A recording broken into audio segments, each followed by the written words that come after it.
Straight ahead, no man can do like I can. I'm the queen of the land. Haters gonna hate, won't be sorry now. Shoot me down, but I'll rise again. I'm laying down the law, and you've been served. For my 1 billion by billion, been holding up half the sky. Raise your hand if you're ready and willing. If you know it's time. Time for a girl on time. Time for a girl on time. Time for a girl on time. This is PRN, the Performance Racing Network.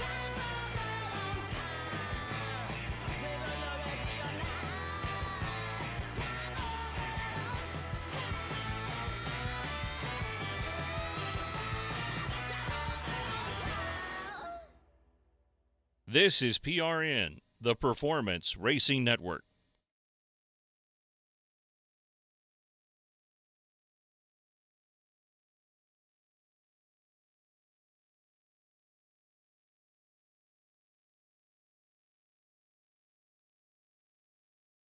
This is PRN, the Performance Racing Network.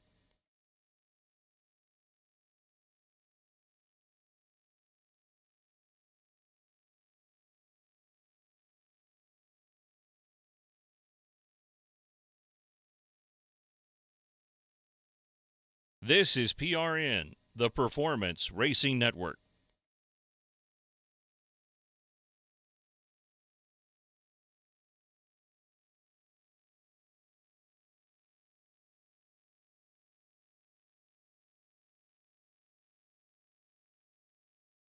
This is PRN, the Performance Racing Network. Scare fan. Gaps into 3. Majeski if you want it. Remember, you'll stay to the right. You won't take a shortcut up there. This is PRN, the Performance Racing Network. Go with the 1 in front of you. 2 to go by. Here's the first. Here's the second. At the line behind 11. Been out there as long as anybody. First one out. Into 1.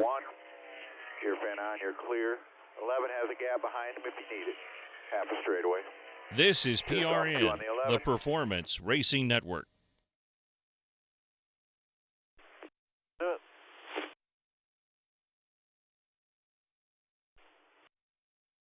I got you good on 2.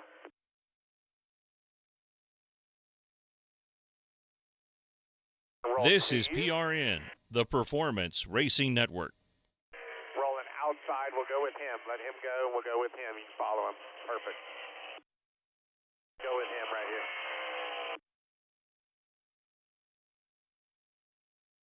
The 3008 on the 62. This is PRN, the Performance Racing Network. Geo's P2 at a 3011, 22 P2, 24 P5,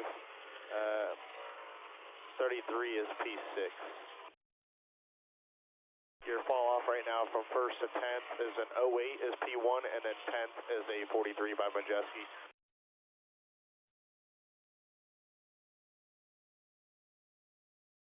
Third lap. Same line unit I looked at for qualified. Nice big arc, late apex, get to the bottom. Everybody's running bottom right now.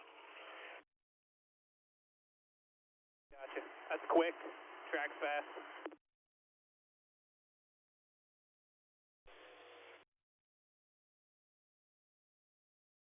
What the toast?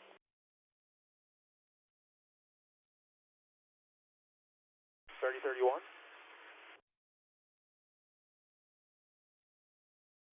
And all good right here.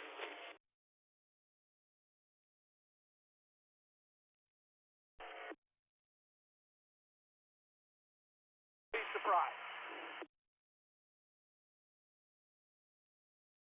You're just gonna have to work our way in here.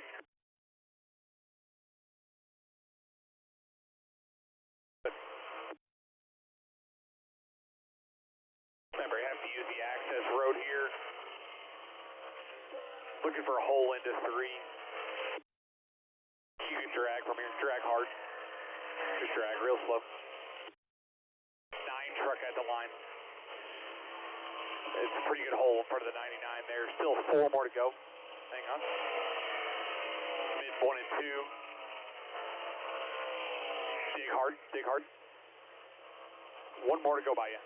Here comes the 9 truck, and you're clear there over half a straightaway. The 9 truck is P2. Next one, after him, you'll be all clear. All right, let's go. Let's get after right there. That's going to be your best hole.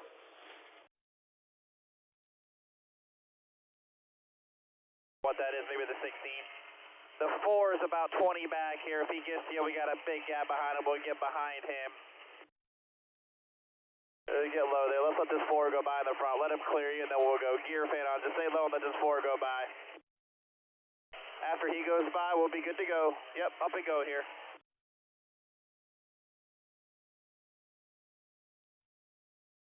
Do something to SMT to get it back going, please. Copy.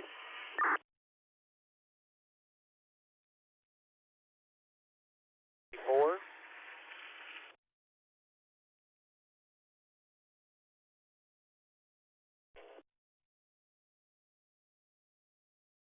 Rather than like the check bar, I'd like more point with the wedge or something. Copy that. Just a little bit. I'm just sliding across the resin way too much. Just sliding across the resin. Just going to need help here with the rear grip. Coming to you here. Clear down. 30-46, that's your best lap. Guys, 4-0. Up here, just kind of working for clean air here behind that spot. P4 is P1, left side's in the black, so he's running the upper lane. Now, let this 62 roll by, then you're going to be good. 10 back, 5, keep rolling. 3, 2, 1. Get a little gap on him. We got about a 20 car gap here to the 25. I got dig there out front. Set around, so need a little front potential. A little front potential for you. Copy. The pit box, and as soon as he runs out on pit road, we've got to weigh him into our pit stall. Hard now. By half, dropping inside. Inside, you're good by 4 behind him. You're all clear, good by 4. Try to match his entry. Good by 3. By 2. 1, inside, you're all clear behind him. Water temp check right here, water temp check. Water temp's 188. For a second. Go wide around it there, but just kind of like getting free at the top, just kind of that dirty air too. I didn't really want to push it right here in practice. Oh, you're right on that. I think your speed's good. Don't need to take any chances. Middle of the day. 10-4, good job everybody on the truck. He's got a lot of potential tonight. Does have a radiator fan and a right front bead. And that'll help your entry of landing. Like no splitter contact, only place been hit like right in between the 23 and the 37, both sides. Yeah, pull 90 both sides. Pull 90 both sides. Run the track bar down 2.5. I think 2.5 might be a little too much. We went pretty big here on the front packer adjustment. We got a splitter read here. We'll go get another run at her. No, wait for the 45. Hold up. All right, clear out. All right, I'll let you know right here. 10-4. First gear, 3 red. When you get there. All good behind. 3, 2, 1. You're good. Off of 4 now, the 9. He's got a half straightaway behind him. Flag stand now.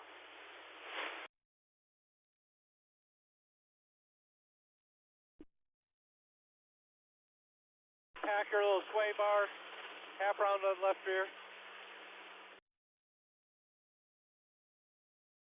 On what to do up here. Got him. I've talked to him about 800 times. Run. 1 round out.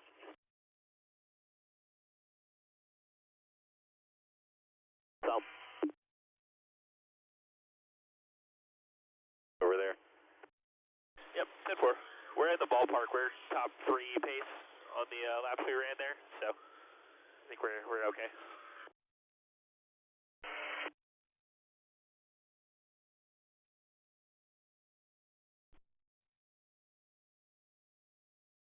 Last lap or two, I tried to like value the entry a little bit more instead of the arc and higher min speed. Can you evaluate what was better there for me? Yeah, give me just that, buddy. My wheel, then I'll be good to go. Copy on that. Like slower hands. It looks like they're more aggressive throttle on exit of 4. Just feel like they have more momentum exit of 4, using a touch more racetrack. Okay, sounds good. The 34 is probably wide open like Charlotte. Yeah, I mean, he went a 57, P2 is a 91. Yeah, makes sense.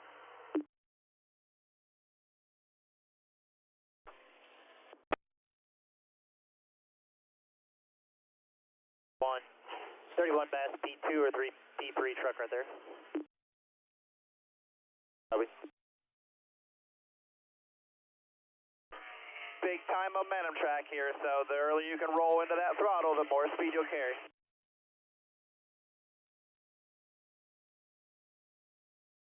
That gives us a direction of where we're going to need to end up at the end of the weekend with rubber tightening us up. All right, 10-4.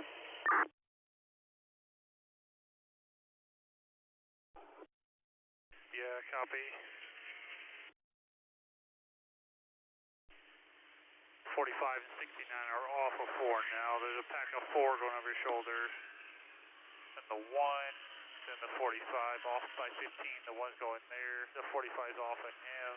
You can blend behind the 45. You can haul ass there. You're good now. Good. Still good.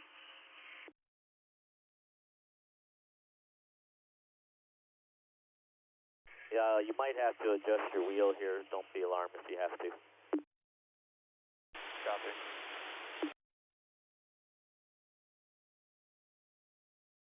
Get your 1 1 red, 2, 1 now. All green and 2, 1 here. Where that new pavement starts will be where you go back to the green just for reference point. Coming to you. Let him go. Outside you, outside. Let him go, let him go, let him go. Clear behind him. Get a little gap and get clear behind him. Go behind the 34. He's exit of 4 now. Oh, a little over half straightaway behind him. Start finish line. Want to go behind him.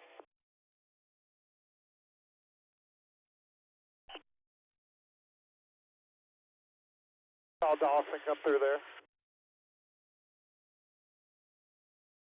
Connected. Good. Definitely connected it all pretty good. I'm happy here. 10-4. Run 2 more if you got a read, then bring it to us. 4. Yeah, it's just a little bit free across the very center in the slick rubber. I don't know if it's going to be tighter in the rubber tonight like usual or not, though. For reference, we have the most amount of laps on tires. The next best is a 71. Phase right there. Think it's okay? Minute.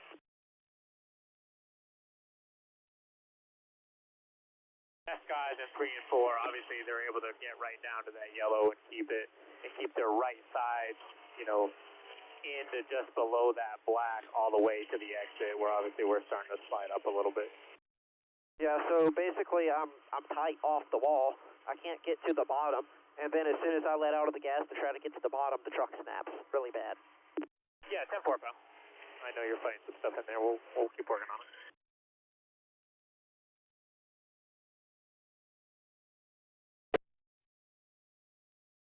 Copy. Yeah, copy. Yeah, just make sure I'm not on it. I can definitely feel something that run. What you said again? I said definitely helped me there. I could feel some that time. But yeah, I'm still tight. The back was a little bit freer, but still tight. Not sure if the splitter's got something to do with it though. Take 3 30 seconds out of the right front. Take 2 rounds out of the left rear and 2 rounds up on the track bar. One off. Still half. Just give him a lane in the 3 right here. Just give him the bottom or your middle. Clear behind him. Clear. Up to you here. You can bring it to us here. We will work on it, cool it down a bit for you. Yeah, I mean, I think it needs some stability. Yeah, get a look at the water temp also next, please. Roll with you, they'll be behind us. You'll be good for whenever you need to get in. Wedge out and drop the track bar.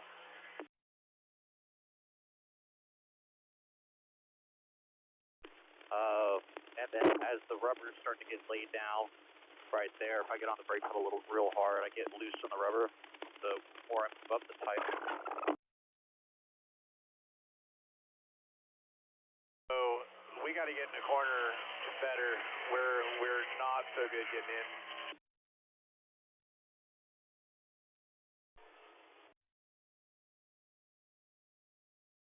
Under driving. Yeah, copy that.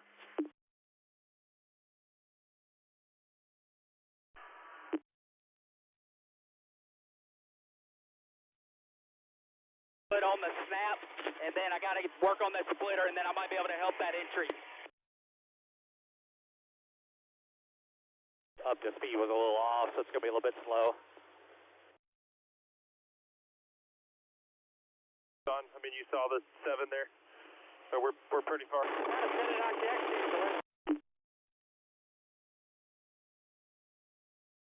Middle 1 and 2. Head off. You're good. You're good. You're good. You're good.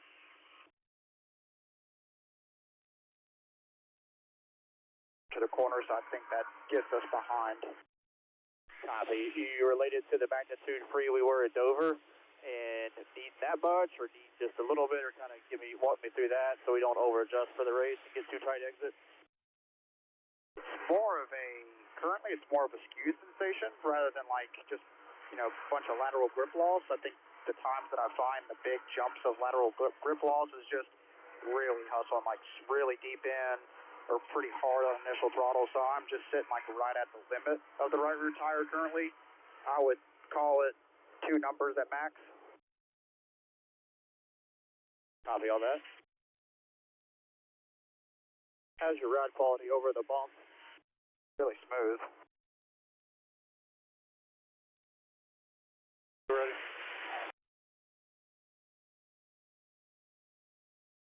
Your entry stays solid, okay? Yeah, 10-4.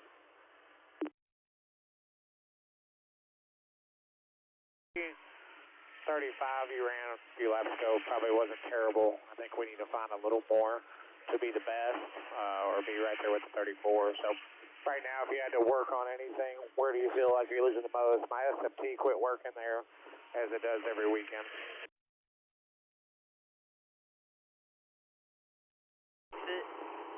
Like it didn't change a whole lot. I feel like it ended about the half center exit right there. I feel like it was pretty consistent. When I moved up at 3 and 4 that last lap, it felt pretty solid. Okay, the run before we were like a 1 tight in the center, 1 free off. Did we fix the center, but now you're just still a 1 to a 2 free on exit? Is that correct? Yep, that's correct. Yep.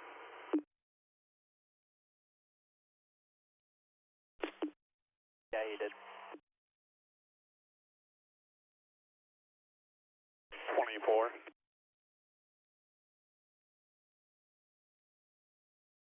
If we think the track's going to hold here, let's just swap the left front back and see what you got there. Didn't by any means go too far with the back, right? No, I didn't think so. I was tight, if anything. I think we're going to chase heat cycles a little bit, right? But I could definitely pick up on the left front potential drop. All right, copy.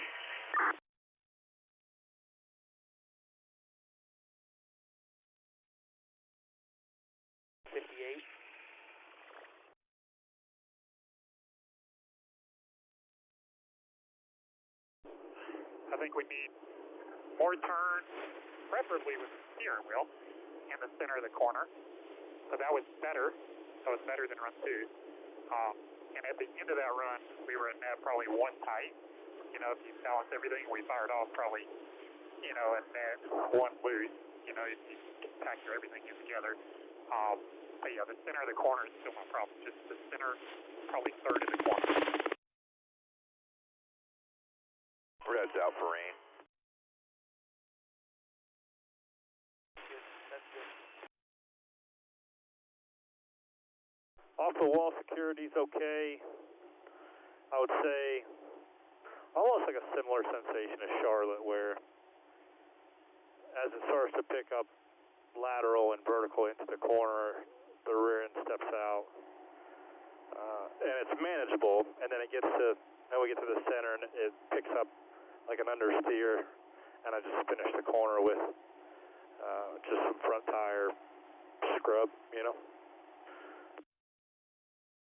Yeah, 10-4. There, if that makes sense. You're good? Just talking or dope? Yeah, 10-4. Does my line look messed up? No, line's good. Line's fine. You got that figured out. Okay, 10-4. Right front. Come on, stop.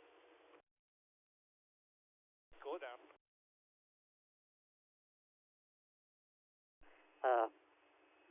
Every run but that last run, so yeah, just something to kind of calm the right rear down, I think, for sure. I think we're close, so.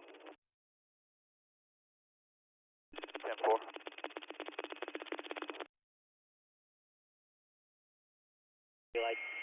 I don't feel like I could stand to be any freer entry to turn 1. Where I feel the freeness is like initially when I turn off the wall and transition over, you can see down there where it gets really black where they sprayed. and then trying to turn it down into the corner off the wall. It's just a little bit edgy with the right rear, and then if I roll a lot of speed, you know, to the center of the corner, I almost, if I over roll it, can get to a point where I like chatter the right front tire a little bit. But it's a tight, it's a right front tire chatter feel where the back is still out of the track a little bit as well, if that makes sense. Yeah, and you felt like the second change we made, was that better for that than the first one? Yeah, I think the track might have been a little free when I first, you know, went out there as well. So, yeah. For some reason with the weather, nobody's fault. Everybody's having a problem. Yeah, I copy that. Yeah, I mean, I felt like the late middle and exit seems like it's got pretty good potential. Even the entry feels like it's got pretty good potential, just like that. Once I dump throttle, like the next movement down to the bottom, like I felt the back, like I said, try to think about sliding on occasion, but that's not slowing me down. It's you know, hurting the right front is where I struggle. If I go to the run and throttle up or just trying to carry more minimum speed and not even worry about the bottom, I can get some front shove. All if it's like a platform thing or if I need more support in the right rear, keep the left front down or what. Yeah, my thought process on that, the one complaint I have about the shock wheel unloader with when I've raced it is that sometimes it just kind of oversaturates, doesn't let the front work together properly. So my goal with this change would be to let your front tires work together better. It's not going to hurt your platform. I'm really happy with the pictures, and I'll obviously be watching as soon as you go. So don't worry about that part of it. It's just my goal here is to make both tires work better. Let your right front get a little bit of a break, you know. Yeah, copy. I know the track state's a little different. Definitely just thinking of last year practice and whatnot, I could kind of round my decel, my throttle a little more so it gets a little more speed to the first third of the corner. Right now I gotta kind of unlock it when I do lift to get that little bit cut. I can also feel our rear change that we made from last year this year. Like you can feel it when you go to the gas. In a positive way, you would say? Yeah, it's not negative right now. I mean, there's not enough rubber to say where it's going to go with it, but yeah. Copy that, I got you.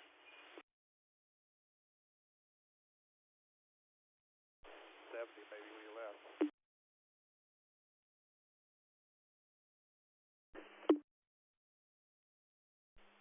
It looked the same as what other people were running, but I mean, we'll double check, of course. I just wanted to say that I felt like I was really fast, you know, in a pit lane, but maybe not. You know, I'm just saying. Yeah, 10-4. Using more brake than he's willing to say, because his rear brakes are pretty hot. Yeah, I know.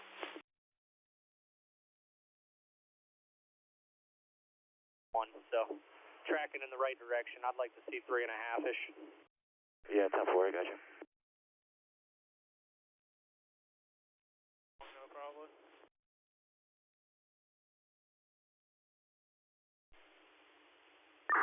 So theoretically, that should be worse, huh? It's supposed to be. Honestly, as many clicks and clacks we've had all year, it would be interesting to know if it would be radio or truck side by doing that. We're going to swap the radios completely here real quick. Try that. There you go. Appreciate it. They did turn the track back green.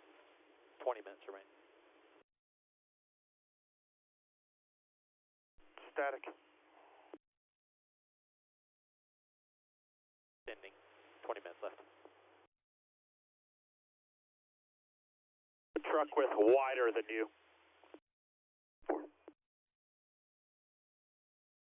All right, Chris, we're going to go back out here. Road, and that is because a little bit of rain is in the area. It's kind of been the issue all day long, but the good news is they did get out on track, got some practice laps in. Nice weather otherwise, but just this darn rain shower that's just kind of hitting lightly just enough to make everybody bring it down and park it for right now. But we have about 19 minutes or so to go in practice. Hopefully we'll get him back out on track. But in the meantime, let's take a look at the order so far for this practice session. Lane Riggs picking right up where he left off with a big win in Charlotte last Sunday morning. Ty Majeski not looking too bad either. It's just a wonderful racetrack, a lot of speed with the cloudy overcast conditions. We saw some guys making longer runs, getting a feel for what this place is like. Look at the concrete surface, Jamie. So much fun to race on this big mile and a third racetrack. Crazy speed down in the corners. The corners then become really tight, and the drivers really have to work that steering wheel down in the center of the corner. Yeah, we're so happy to have you with us on this Friday afternoon. I'm Jamie Little, joined by Michael Waltrip, and I love going down the list there, Michael, and seeing some of the names that are in the field. We've got Raja Karuth. Haven't seen him in a truck since last year. Jesse Love, it's been a few years since we've seen him. Stefan Parsons. Yeah, Stefan's in the race. That's going to be pretty cool. There's so many great stories throughout the field. Parker Retzlaff is joining us. He'll be fun to watch today. So much speed in the O'Reilly series when he comes racing. But there's a bit of a theme to this practice session already. Lane Riggs right up front like he always is. Absolutely, and we've got 38 truckers here. We've got 36 spots, so this is good news right here. Speaking of Raja Karuth, back out on track, so the weather is good. Let's get an update on the fastest man so far and say hello to Josh Sims. Well, hey, how you doing, Jamie? And yes, let's talk about Lane Riggs, because last week's win at Charlotte, very important for this team. They had been struggling on mile-and-a-half tracks, so checking that off, getting a win there was important for them, and they're hoping to carry that momentum over here to Nashville. I talked to Lane earlier today, and he told me they've been in contention in both of his starts here at Nashville.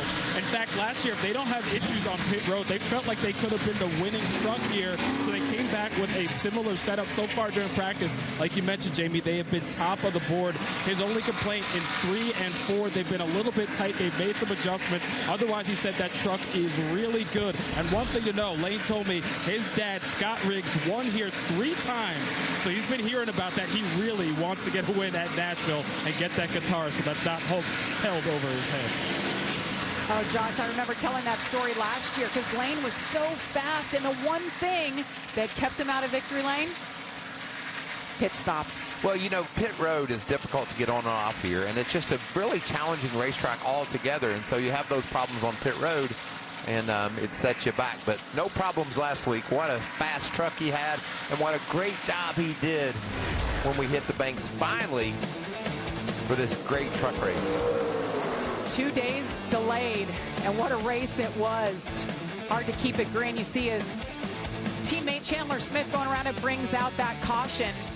And that would be the final one of the day. And Lane Riggs picks up his second win of the year, an emotional win as he takes the bow for Kyle Busch. Been thinking about Kyle Busch all week long, and of course we will honor him. Lap number 8 of the race, all 3 series will be a moment of silence.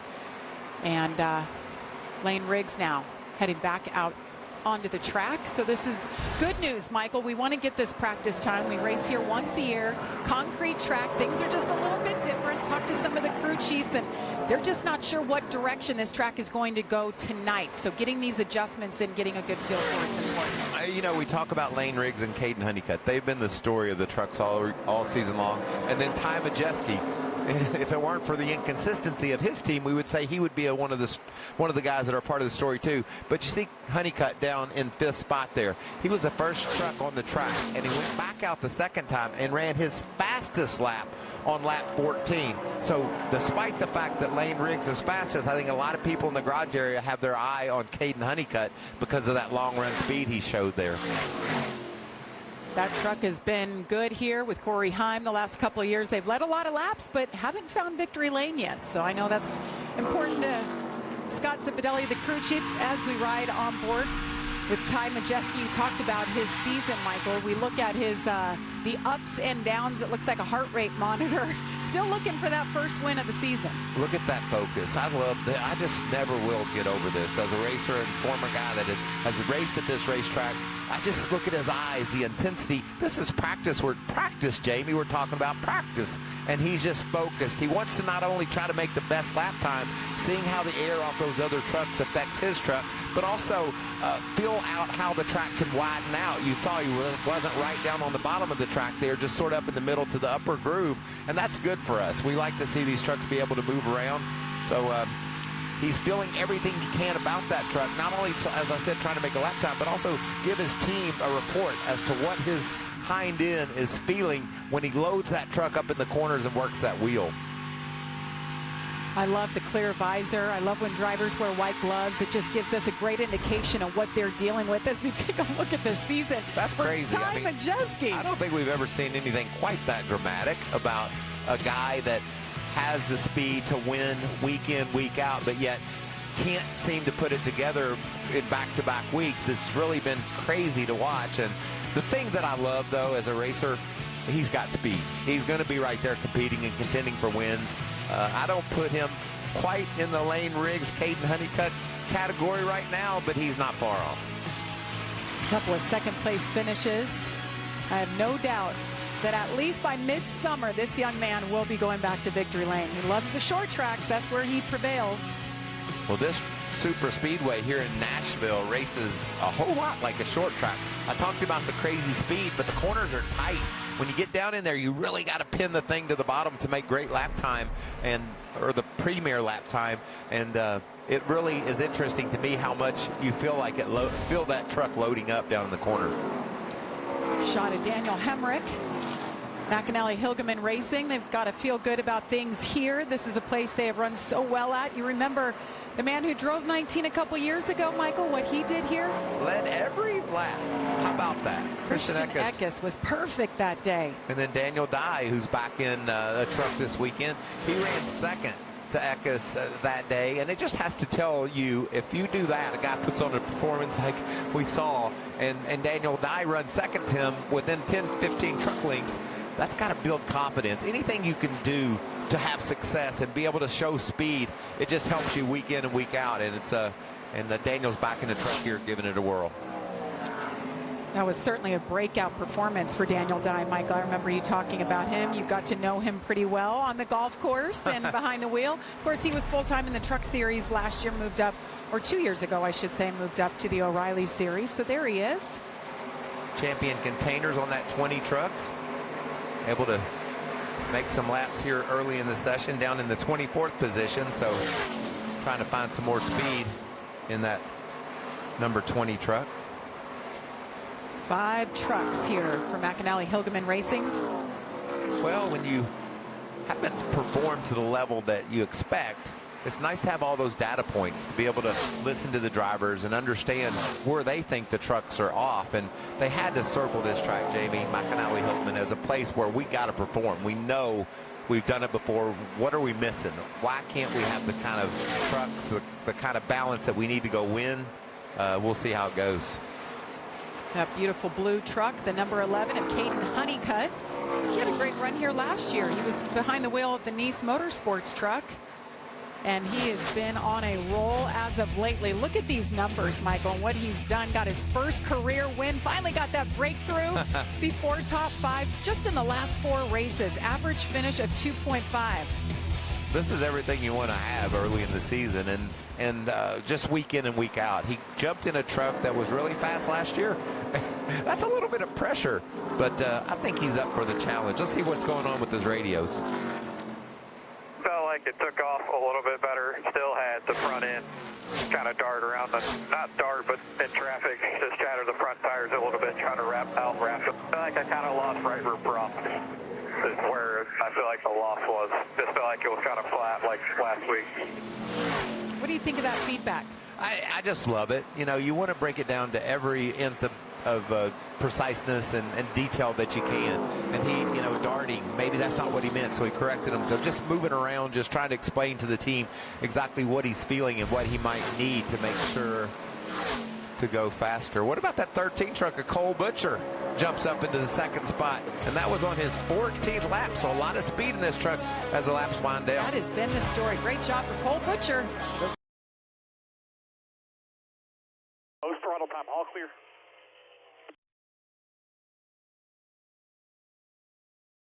Throttle to where it lands, trying to close that variation up so I don't get a huge shift from front, getting front downforce to not having as much. I'm fighting a little bit of that on entry, and then I felt like that was a step in the right direction of giving the right rear tire some bite through the rubber towards the end right there. I felt like if anything, I was maybe just a hair snug early half mark all the way to pretty much the 3/4 mark both ends. I was kind of just driving the front nose up the racetrack and just carrying speed. I kind of lost the front turn that I had the run prior to this, just having raw front capability. At the line now.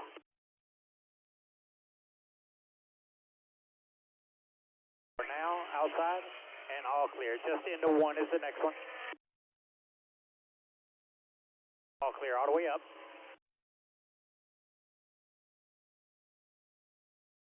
Last lap.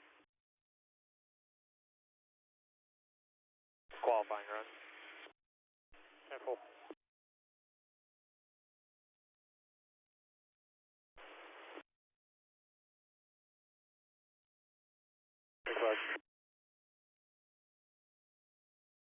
Mock up, or put tires on them. Run a 68 and a 75. Okay. Like fully in the gray yet? Yeah, like coming to the green? Correct, yeah. As far as the actual money lap, same thing you've been doing. I think I'll be able to like arc it, dive in it, and get like a big run coming to the green, even though if I get it low, but like just wait to turn in. I don't think I would do that. I would think I would just try to keep shape, entry to middle, maybe carve it a little bit for the finish coming to the green, but I don't think I'd diamond. I think that's going to knock too much speed out of it across the middle. Okay, 10-4, bud.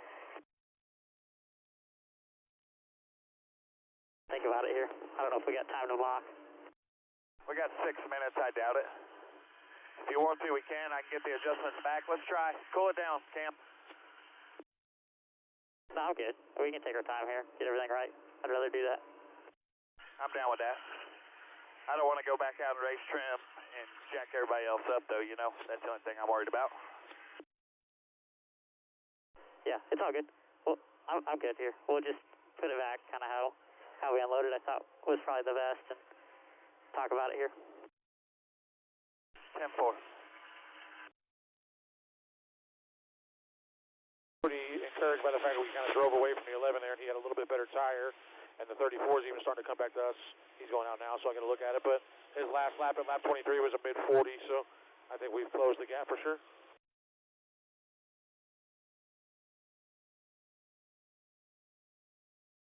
Michael Waltrip, we were talking about his performance here 2 years ago. He was absolutely perfect. 7 restarts, and he managed to hold on to the lead for every lap of this race. Just an amazing performance. It was one of those nights that you just dream of. Have a truck that fast and be able to overcome restart after restart and perform to that level. That smile is big, and that's real. You see team owner Bill McAnally there in the red shirt standing by, checking out the celebration in pit road. Josh, what are they saying about the 91 today? He's only 23rd quick, so that's not great.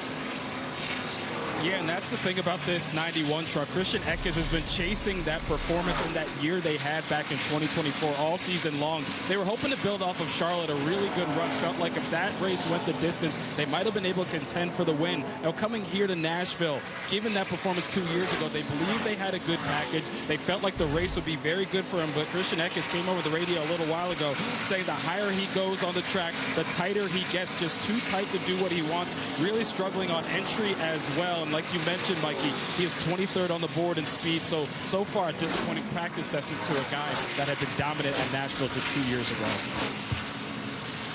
Teammate Tyler Ankrum was able to jump up into the 3rd spot. I think those are some mock qualifying runs we're watching some of these competitors make here to make sure they're ready when we turn it loose in a bit to qualify. Yeah, during this practice session, they're allowed to change one set of tires if they so wish. They get 5 sets for the entire event, so you have to use them wisely. Dawson Sutton with a nice little run there. He jumped up in the 2nd spot. A lot of movement on the scoring pylon. We'll check in on the 77 truck. Jesse Love. Been a while. We mentioned hasn't done a whole lot of truck racing. This is only his 4th start and his first race since 23. Of course, now he's a newly minted O'Reilly champion. Won that title last year. What a performance at Phoenix to get it done, too. It Holy was. cow. He just, he was on it. Dethroned one of his best friends, the man who dominated all year, Connor Zilic. By the way, did you know that Connor Zilic is actually a spotter in this race tonight? He's up on the roof watching over and checking out and giving Stephen Parsons direction. So Stephen spots for Connor, and Connor said, I'll return the favor. It's got to be pretty cool to have Connor up on top, checking him out. That's so fun. I love these younger drivers. They love to be part of everything, and to be standing up on that roof, pretty fun. We'll keep an eye on that tonight. So we look at Jake Garcia. We know this young man has a lot of speed when it comes to qualifying. Just moved up to 2nd. That was a good pass for him. See Rodney Atkins on that truck. They're smiling on the hood. Wonder if Tim Duggar's on the back. He's usually riding around with that 98 truck. He's got a concert coming up on Sunday. Duggar does here at the Nashville Superspeedway. Duggar, a friend of all ours. There's William Sawalich back in the 5 truck for Tricon Garage. 5 truck stable. I'm trying to make sense of this leaderboard. As the caution flies again, we see a couple of our cameras are picking up some rain. There's a lot of scattered showers in the area. And NASCAR said, let's bring them to the pit road. So just under 3 minutes left here as we're under red for weather. Lane Riggs, though, on top, got 25 laps in this session, more than we expected coming in. 212 right now. Cool this thing down. Get ready for qualifying, guys. Stay in there. That was really good, though. You made some solid improvements right there. I feel pretty good about that. Yeah, it looked much better, and you're sealed off on the splitter and the side skirts, so you're good. Turning point, so think about how far into the corner they got on throttle, and that just helped their timing point down. I just don't want you to get to a point where, you know, you don't carry enough entry speed and everything's all behind either, right? So it's kind of a catch-22. What was my arc into turn 1? Your turn-in was fine. You just, about the 1/3 mark, never got it to the line. Like, those guys already started their turn down, and you were, you know, full truck width off the line the whole corner compared to, like, the 34 and 26. I got it.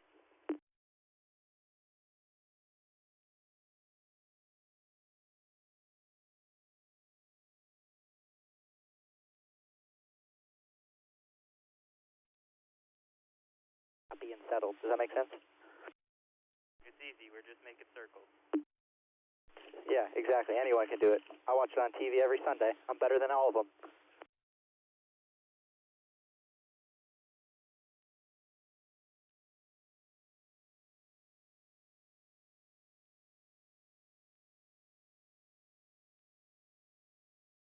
Head there wherever you feel like that throttle point was at, because remember, you're going to carry more speed through here. So qualifying. Trevor, did you watch any qualifying stuff from last? Oh, we didn't qualify last year. Did we qualify last year? If we did.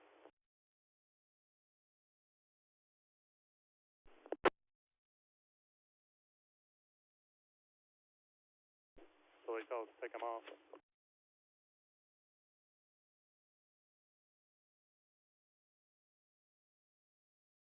Lane Riggs, the fastest man in Nashville, talking things over with his crew chief. How about that? Look at the time, a 29:18, Michael. That's 0.3 faster than the track record set back in 2006 by Eric Darnell of a 29:53. I believe the top three right there broke that track record. Well, the thing that sticks out to me is the 0.3 of separation that Lane Riggs has over second place Jake Garcia. We usually see 0.3 cover about the top 10. 2 miles an hour faster. Wow, that's a fast truck Lane Riggs is driving. And we overheard him there talking with his crew, and he was telling them everything that was wrong with the truck and what they had to do to make it better and what he felt. And I just think that's so cool. He's that fast, but he thinks he can be even faster yet. You drivers are never happy. Let's see if Caden Honeycutt is happy, Josh. And that is the big debate as he debriefs with his team, so I'll try and pull him aside if I can. But he was coming out of the truck and saying he just doesn't know what he needs right now in that truck, telling the team at one point it's too loose, at one point it's too tight. So, Caden, we heard you on the radio talking about trying to figure out what you needed in that truck. What were you able to figure out from that practice session, and how difficult is it to figure out what you need at this track? Yeah, I just, unfortunately, that freaking resin just completely kind of changes the way you drive up. It seems like it's kind of like the Bristol resin. We had this resin at Dover. Didn't really have that sensation, but this week it kind of does. So we're just trying to figure out what we need for balance. You know, doing heat cycles just continue to kind of make it front tight. It could throw the balance off really quick. So we're just trying to stay in our box where we're at. Fired off, I went there early just because we didn't want to get impeded by the rain. We at least wanted some laps, and went back out, made a change, and it was much better. The last two changes were better, but we're going to decipher it a little bit and get a bit better. But thanks to this whole Foster Love Safe Flight Toyota team, they've done a great job all day, and hopefully the rain holds off so we can qualify. If not, we'll be happy with where we start at. So we'll keep working at it, we'll decipher it, and make the Safe Flight truck better. Appreciate your time, Caden, and good luck. Yeah, he mentioned it. He's the point leader, so he likes where he'd be starting if this gets rained out. You got to like his spirit, though. Let's qualify. Yeah. See what we have. If not, everything's fine. That's right. We'll step aside, and hopefully this rain stays away.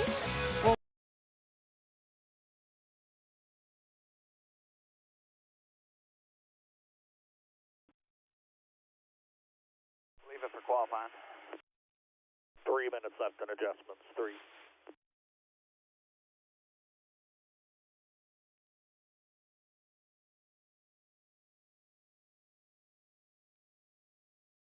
Start it. Let it run.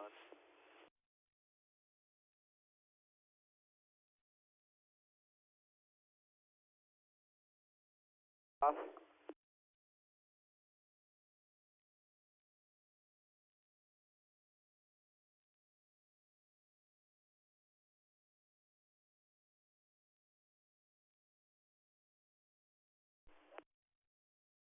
Down the back stretch, you're saying flip that on? Yeah, I mean, you can do it. You can do it as you're rolling out too. It's not a big deal. Make sure your helmet blower and all that other stuff's all shut off. No accessories on for qualifying. What's your water temp look like right now?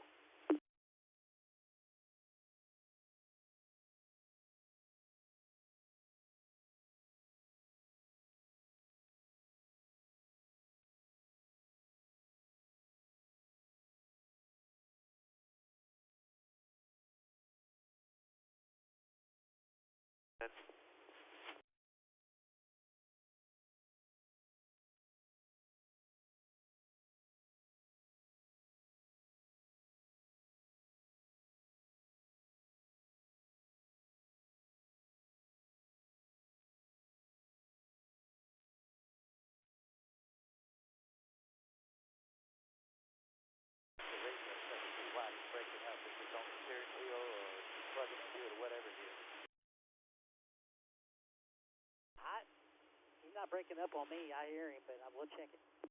Yeah, it breaks up on me quite a bit too. 10-4. 1 minute left in adjustments.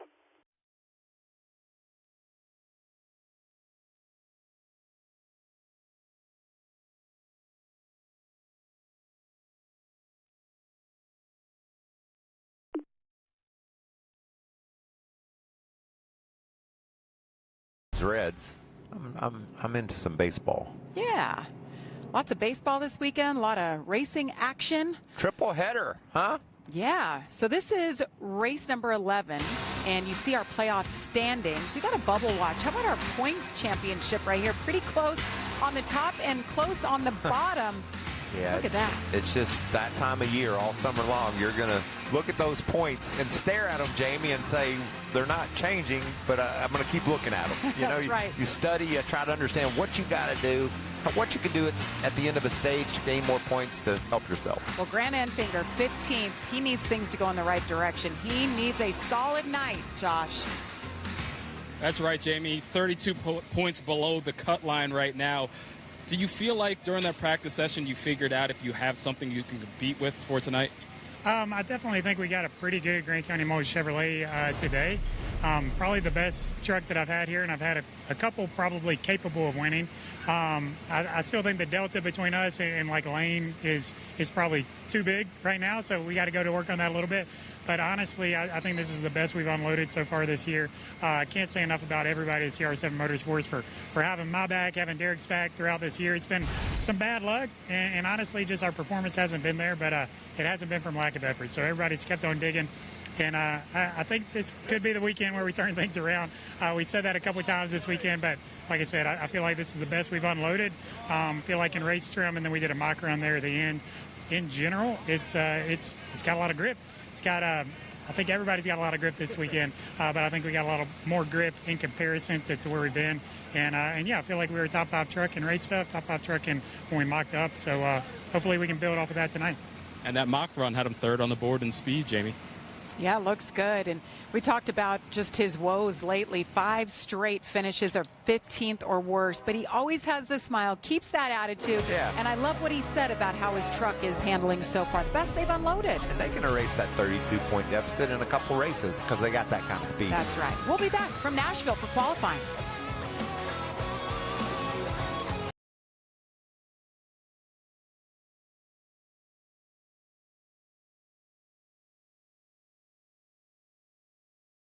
Yeah, some laps he lets it unwind a little bit too much, and I just showed him that a little bit. And then some laps he looks pretty fairly good over there, like really levels off. Actually, some laps can gain some time on some people down there. Yeah, entry to 3, center, all that looks good. Just like I said, sometimes the exit. Yeah, 10-4.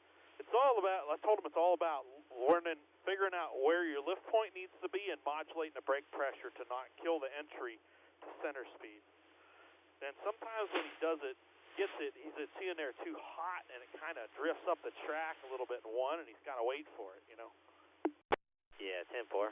Like I said, it's always better just to lift a little earlier and then, like you said, modulate brake pressure. They're going to send the jets out here. I don't know if we're going to get this in. Yeah, I don't think so either. But the SMT's horrible. NASCAR's having tons of internet problems right now. So, like, it's been very hard to overlay laps. Yeah, 10-4. Like I said, when those guys are around us, it was showing like halfway down the back straightaway they start gaining on us. So to me, that's just center and exit speed of 2. The rest look good though, compared to other guys.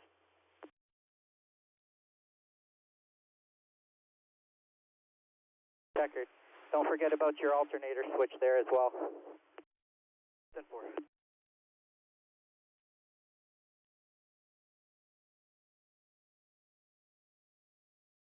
Hey Frankie, you got a copy?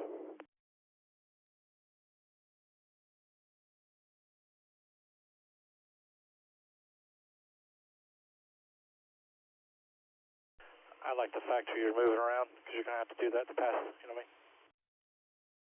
Yeah, at that point, I'm not trying to run faster. I just got to see what it's got on the other lanes, you know? Yes, sir. That's smart.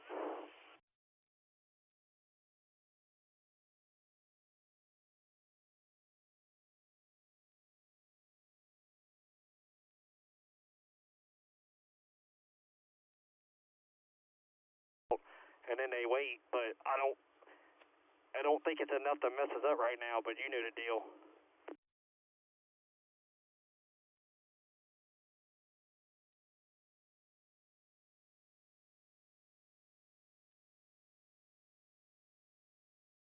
Looking. The other thing we might be able to do is take just a little bit of a compression out of these front shocks. Trap ready, boys.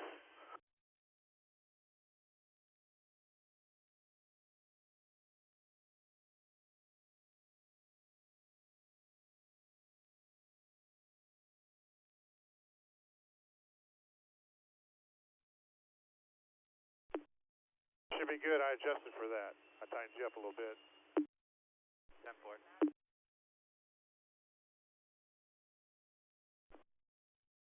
Alternator off as soon as she comes off too. Copy, alternator off.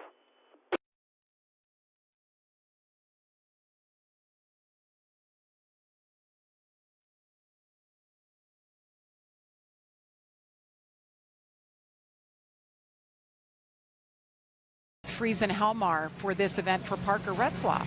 Well, I know I talked to Parker earlier this week, and he was really looking forward to this opportunity. He said, my first truck race was at Talladega, so this was going to be much different.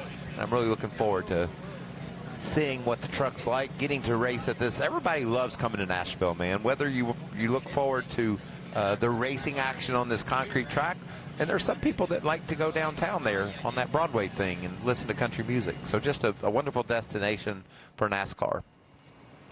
Parker Retzlaff, that young man has done a great job in the O'Reilly Series. I feel like every week they're talking about the great effort that he's put in. It's like the little team that could. He's finishing in the top 10, running in the top 10.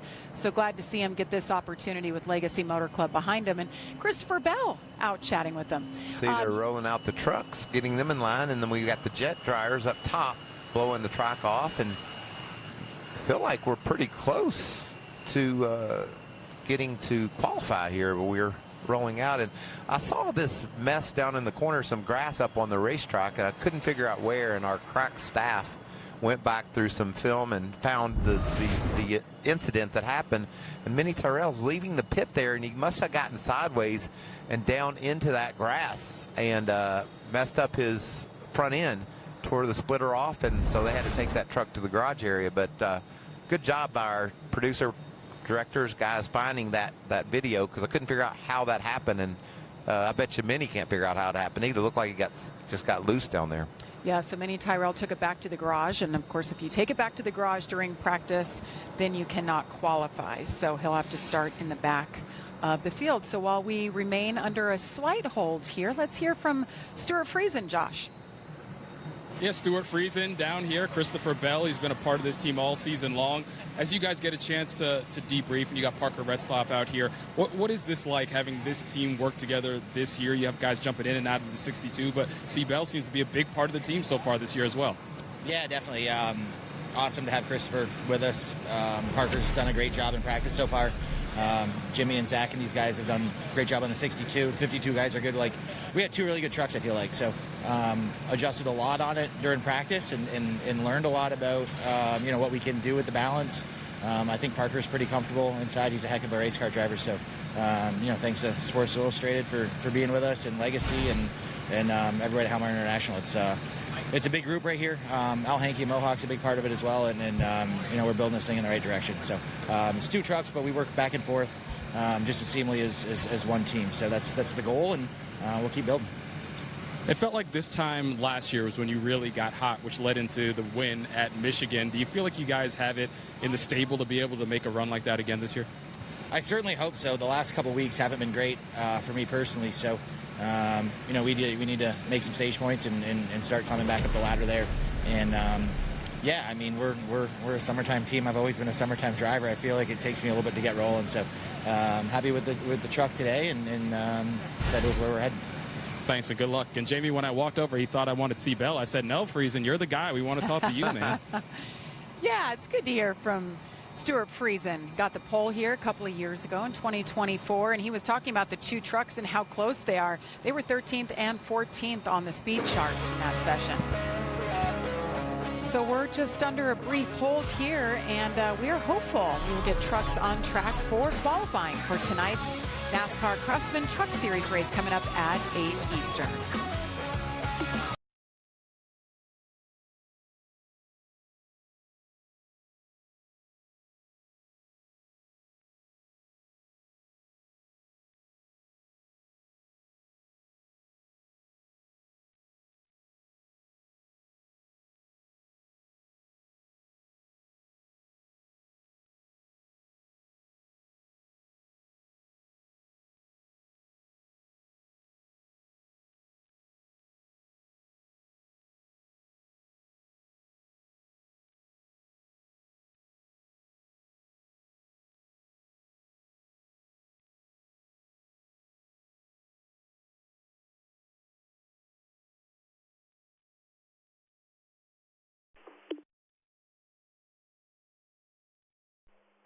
you one right now.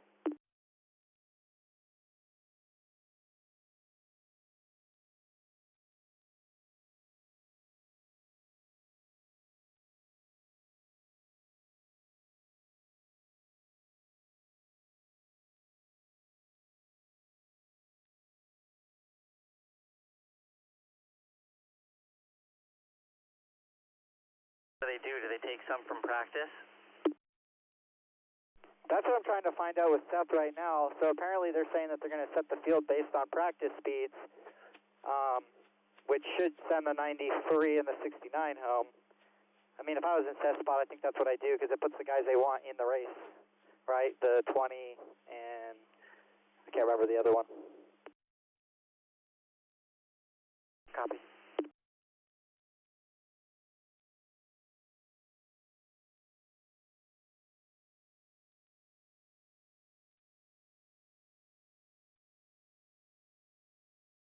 To be competitive, or if I fix those things, are we close? You don't have to be polite about it. If I need to work on a lot, you can say it. Some raindrops in the area, so while we wait, we talk about and hear from drivers. And we mentioned Jesse Love. What an incredible young career he has had. Back in 23, he dominated the ARCA Menard Series, won 50% of the races, and then last year picked up his first career championship in the O'Reilly Series, and he's just coming over here to moonlight a little bit. So what are his thoughts, Josh? Well, always good to have Jesse Love back in a truck for the first time since 2023. So how did that practice session go, and how is it trying to get reacclimated to these things? Yeah, it's definitely different, right? And the Xfinity car, it feels like you have way more power and obviously a lot less grip. So I thought I was, doing what I kind of anticipated it to be like off the truck, and there was just a lot more grip than I probably realized. So, yeah, it's definitely cool as a driver to get in something where you're on the throttle so much more. I mean, like the engine feels like it has no power because you have so much drag, right? So it's definitely a cool experience, and obviously, I'm a race car driver. Like I'll figure out where the limit of all of it is. I think I found it towards the middle of practice where I needed to be. We were a little bit tight with our Delaware Life Silverado. Sorry, it's a bit weird to say that. But no, I'm really grateful for Spire and Dickerson and everybody at Spire for the opportunity. We're just going to keep chipping away at it, and I think we're in a pretty good spot, but obviously need more like fire off speed. I feel like in a car like this, there's a little bit of like a technique to kind of bust off the lap speed. So I'll try to go, find that feel if we go qualify, and obviously on the short run tonight, you'll figure that out too. 18th on the board in practice. We'll see if they can get this thing dialed in for the race tonight. Yeah, it's great that we got those laps in practice. He got 39 to be exact, so got that feel of the truck. It's been so long. Give him a heads up and what to expect tonight as he awaits qualifying. Raj is getting ready. He's staying in and ready at the front. Hopefully he'll get his shot coming up momentarily.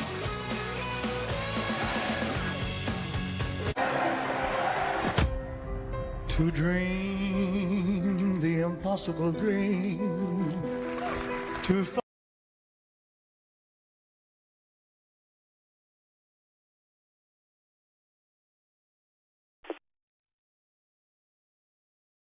When you leave here, you'll go straight up onto the concrete.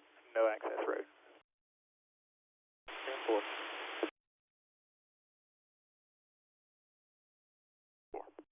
Yeah, everybody's got to get a lap.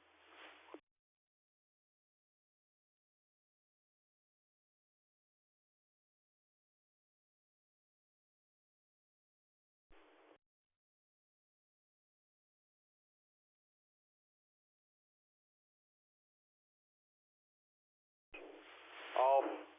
Gear fan on. Right rear fan off. I didn't do anything with that in practice. That's perfectly fine. Perfectly fine.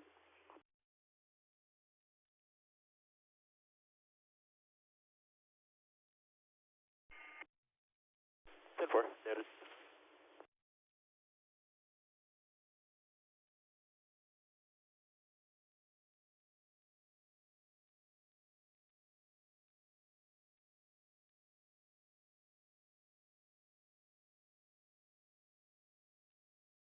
be on the apron.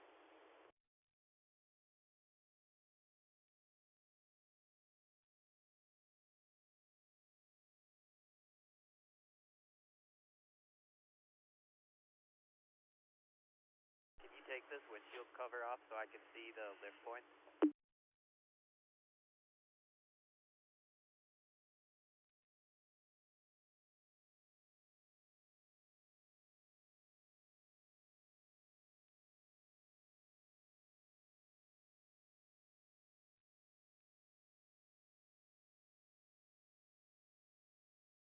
As we get ready to roll, here is the qualifying format. Single truck, 1 round, 1 lap. We have 38 entries, Michael. 2 will go home. So we'll get right to it. First up is Daniel Dye. And Daniel Dye would have went home without any starts in this truck, but he's getting a chance to qualify, so he's pretty happy right now because he had a fast enough truck to make the race. You got to make it. You got to make it to be able to show what you got. And he's getting that chance right now. Hopefully this session will go all the way through, and Daniel will be able to race tonight. I thought I saw him down there doing a rain dance. He was doing a dry dance. Yes, he was. Drop, stop. They sent all the track dryers home, so that's great news.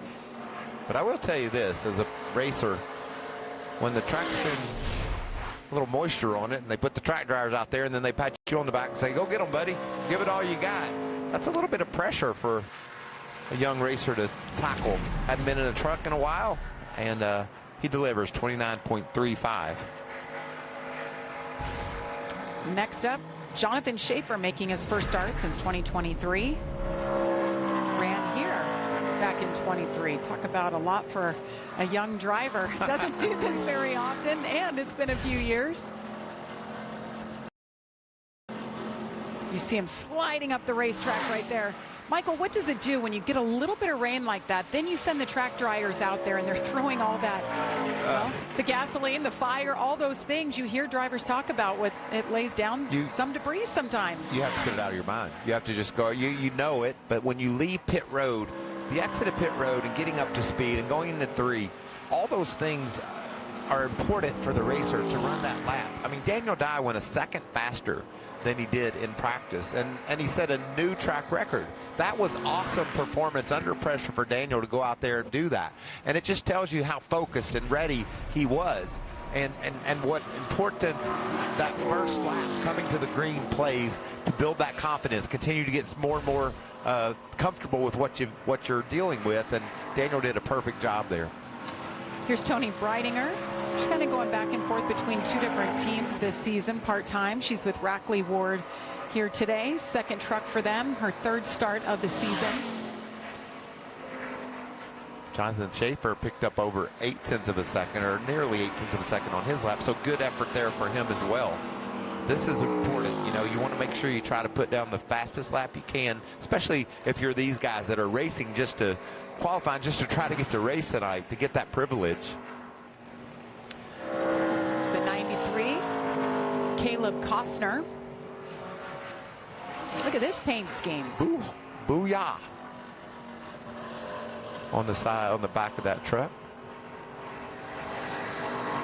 Doesn't look like he's got much speed off the corner there. Hopefully he can pick it up in this end. Josh. Down here with Justin Haley, and it feels like these Ram trucks have gotten stronger and stronger as the season has gone on, and you've been one of the most consistent drivers in the camp. So with that said, how'd you feel about practice and your chances for tonight with what you got? Yeah, this is our Dover Ram truck, so took it to another concrete track here in Nashville, and yeah, just struggling a little bit in practice, trying to find a balance on it. I feel like anything we do for any sort of corner of the truck hurts another corner of the truck, so yeah, we've been working on it. Probably not where we want to be right now, but got a long night. Hopefully the rain stays away and we can get this one in. So yeah, just huge thanks to everyone at College Trucks. It's definitely been a year, and just proud of everyone. And Justin's one of those guys fighting around the bubble, looking to have a good performance out here tonight. Yeah, he had a good performance a couple of weeks ago at Dover in this same truck where he finished 10th. And right now, a 10th for that Ram team is a big effort. We've seen steady improvement, I think. Yeah. I mean, those guys, Haley isn't anywhere near where he thinks he belongs or where he wants to be, but we've seen progress and more laps during the course of events that they're running up in that top 10 as Clayton Green finishes his lap. Nice effort there for the 2 truck. Chris Wright, the 81, the first of 5 McAnally Hilgeman machines. Caleb Costner, again, he picked up 6/10 from his practice. So everybody's doing their job, going out, hitting that racetrack, and just saying it's going to stick, and we got to put a lap down. You see the lineup and who's coming up next there in that scoring pylon on the left. Minnie Tyrell, just a reminder, had a problem with the splitter on the front end of his truck, went through the grass and destroyed that, so they had to take it back to the garage. So he will line up in the back of the field tonight. See what Chris Wright can lay down in the 81 truck. iHeartRadio on the side of that baby. Wexford, PA, 31-year-old, full-time this year. Good looking line there through 1 and 2. Was able to keep the truck really low again there in 3 and 4. Quite a good lap for Chris. Whoa, swung her out way wide off turn 4. That's what you want to do. Use up all the track you can. Nice effort. Second. Bump him up to second. Nice job. 30-18. The new face behind the wheel of the 22, Derek Lemke, making his 3rd career Truck Series start and first since 2023. I guess this is just a fun place to be, Michael. All these drivers showing up to race here. Yes, it is. And I mean, I have so much energy for this racetrack and the way it's laid out. The concrete surface, it's challenging, fun, fast, a lot of grip. We heard drivers talk about the resin that's been laid down. That's something that week in, week out is part of the equation. Nothing new or different there. Just got to go out and do your job. Derek Lemke's married to Natalie Decker. Seen her behind the wheel a few races this year. She also does some races in the O'Reilly series. So a couple of racers with a baby at home. A lot going on for this young family. See Lemke, a 30-44, good enough for 5th right now. Butterbean's on it. Bean Nation. What a nice young man. Is rocking the 12 truck. Pulling for him to put down a solid lap. What a talented young racer he is. Talked to him at Dover a couple weeks ago, and he's looking at his truck, and we kind of had a moment where he said, you know, Mike, I'm racing in NASCAR. My name's on that truck. This is quite awesome to be in this position. Sometimes when your performance isn't quite there where you want it, you lose sight of that. You just want to do better. But I think it's really cool that Butterbean has made his way to the Craftsman Truck Series. How about that lap, Michael? 29-48 for Butterbean Queen. Everything is so new to him, Michael. Just the first time he's been back to a track that he's been to before in a truck. So helps that learning curve just a little bit as we take a look at the 13 of Cole Butcher. Thor Sport Racing. Cole was 6th quick in that practice. He ran down at a 29.82. See if he can pick up like some of these other guys, and that'll put him right there with Daniel Dyke. Wow, a lot of sliding there, but man, stayed in the gas. Looks like a good lap. Cuts it to the bottom, shortest way home. He'll go 3rd. He's been really good in qualifying for Cole Butcher, the rookie this year. Hear a train in the background. I know. Is it there? I hear a train a coming. It's rolling. Yeah. I talked to Rich Lucius earlier, his crew chief, and he said this kid's got it. We believe we're gonna be able to run up front all summer long, and the confidence that the veteran crew chief like Rich has in his young driver, that's so important. And I see it too. We see a lot of speed out of Cole. It's going to be fun to watch him progress. Just needs to finish these races. We see him running up front. We see him qualifying so well. As we take a look at Spencer Boyd in the 76. By the way, we're going to run straight through the entire field without a break, so keep it right here. See who will capture the pole for tonight's race. Spencer Boyd 31 flat. He didn't have a very good practice session, and the speed in the 76 wasn't there in qualifying either. I think it will be here for this man. Oh, yeah. Tom Majeski. Had the pole at Daytona. Listen to that. You heard the truck just scuffing along the road. As a racer, you want that as a few raindrops start to fall on the windshield. Listen to this.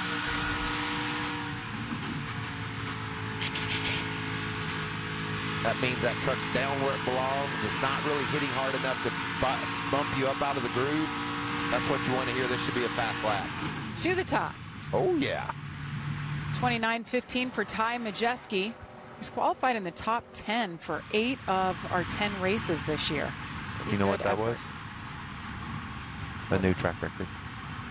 We didn't say it. Ready? Yeah. A new track record. Officially. Yeah. We're in sync. Let's shelf that for now. We're probably going to have to say it a few more times.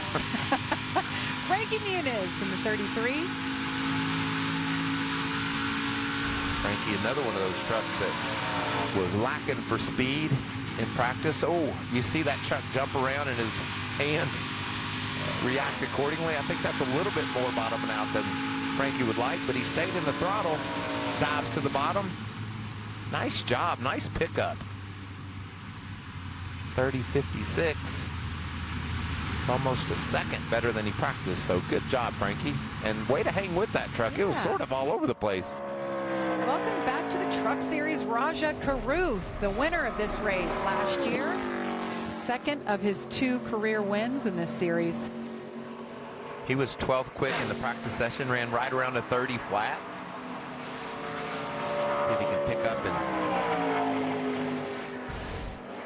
We're remembering Kyle Busch. Kyle was supposed to be in this truck at this race, and I know Raja really leaned on Kyle the years that he was in the Truck Series. Never afraid to go ask Kyle for advice, and Kyle always gave it to him as he moves up second on the board for Raja. Just 0.03 of a second off of Ty Majeski, so great lap there for Raja. You know, we can win the race from there, get the right calls, have the right strategy.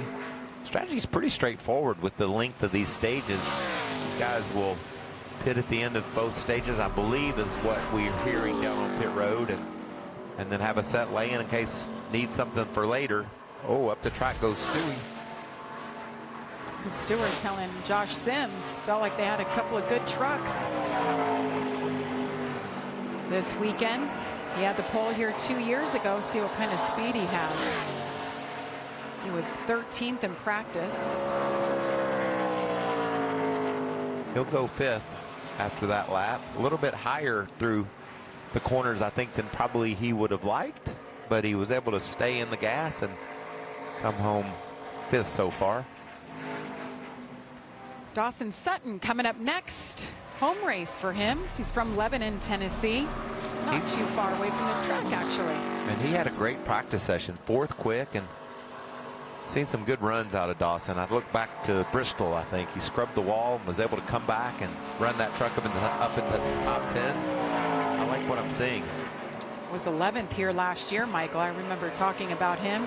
Oh, he dipped down there on that line, and it just sent the truck scurrying up the racetrack, but he hung with it. He'll go 6th in this session. Tennessee orange colors. I like that. That's Kept right. it clean, too. I think he won at the Fairgrounds Speedway either last night or the night before in the late model stock race over in Nashville, just down the road. Here's Chandler Smith. Can we get that ghost truck out? I like that thing. It's the thing, you know, where it goes up there ahead or behind and you know how you're doing.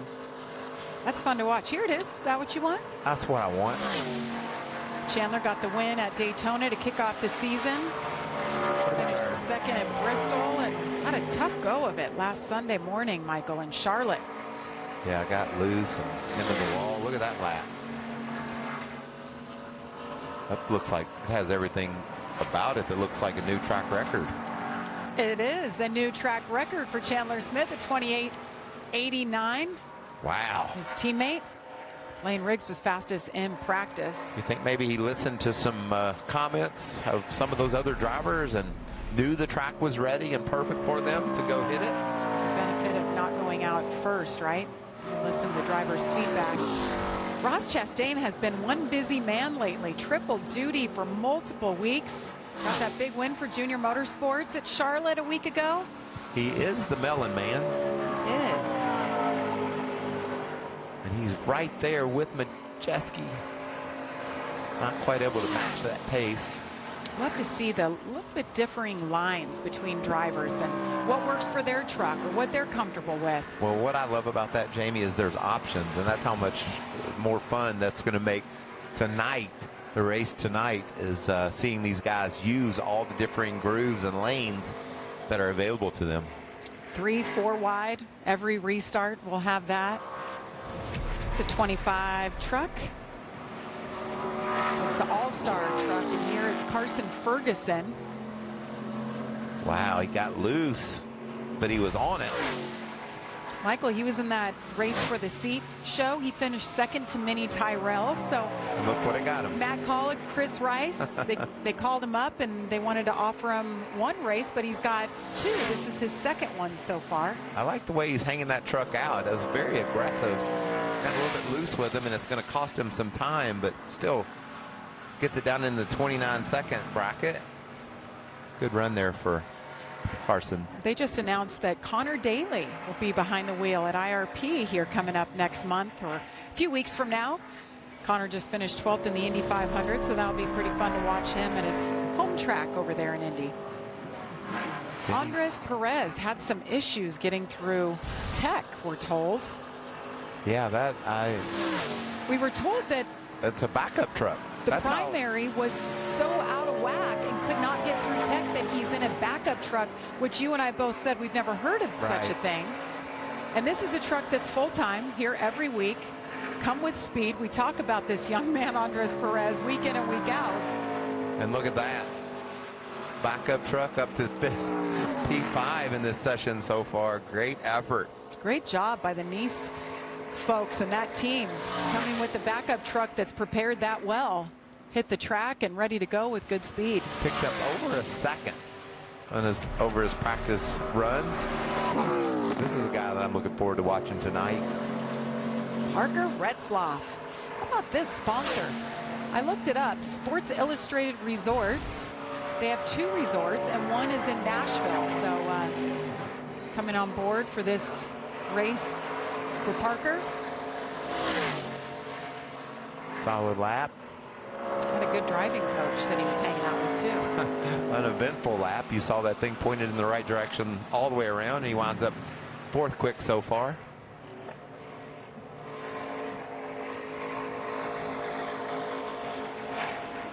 Tyler Ankrum is going to take the green flag. This has been a good driver here at Nashville. Top 10, 3 of his 4 starts here. Yeah, and he was top 5 in practice earlier, so a lot of speed in this 18 truck, but you can see Chandler was just really, really solid in 1 and 2.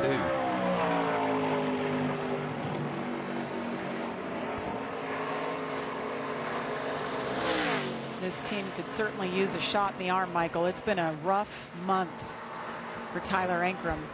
That wasn't the shot they were looking for. Ankrum ran a 29.69 in practice, and most everybody's picked up. He picked up a 10th, but we've seen some guys picked up as much as a second. Here's Grant Enfinger.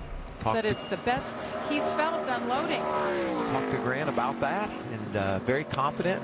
We know he's shown the speed to go up and contend for wins this year. Got a little bit of ground to make up in the points. And tonight would be a great night to get that started. Third in practice.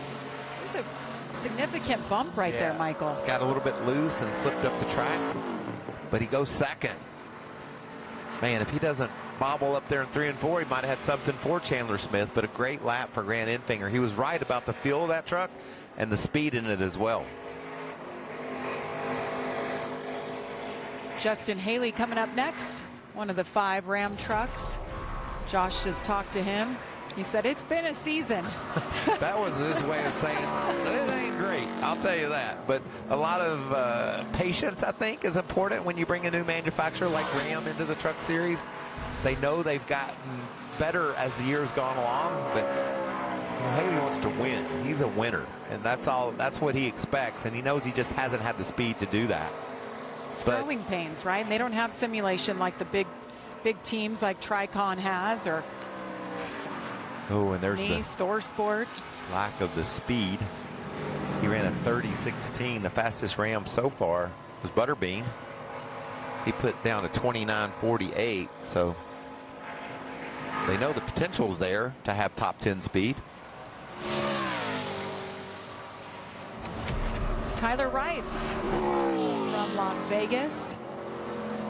Only one finish worse than 17th in 5 career starts, and that was at St. Pete.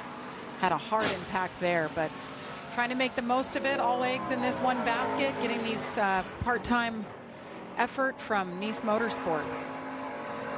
Been impressive, the consistency and the speed at times for Tyler. Ducks down off the track to make the track as short as he could. He'll go just ahead of Haley there, 30.11 for the 42 truck. I guess Bristol was the one finish outside of the top 16 for him, but it's been a good effort. He's learning as he goes. It cannot be easy for these drivers, Michael, they're part-time and they don't get testing and they don't get much time behind the wheel. They had about 25 minutes of practice today to figure it out. Well, speaking of which, Stephen Parsons, he hasn't got, I mean, it just doesn't get to race that much. He's up on top, spotting. I also see him down on pit road on race morning of the Cup Series, being a tour guide, taking some of his sponsors through. This is his first Truck Series ride this year. TCSbus.com on the side of that Ford truck, a little bit loose. Oh, it must be rain. I saw him really bobble. Weather has found us once again. Beautiful number 4 truck. Look at Blaine. What? He's either saying, what the heck, or is that raindrops I'm feeling? Because if it got washed out, it would be Lane Riggs. But he wants to go. He thinks he can win the pole. He would be fine with just going to qualify. As you see, very disappointed Chandler Smith, I would say, with that lap he put down.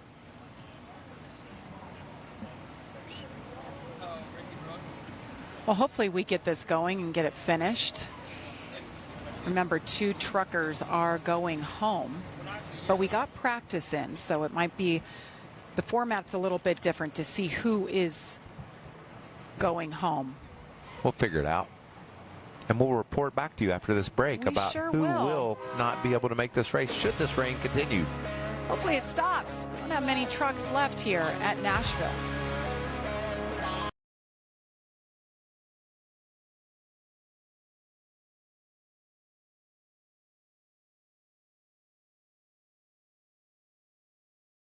Need the jacks, or finds the jacks.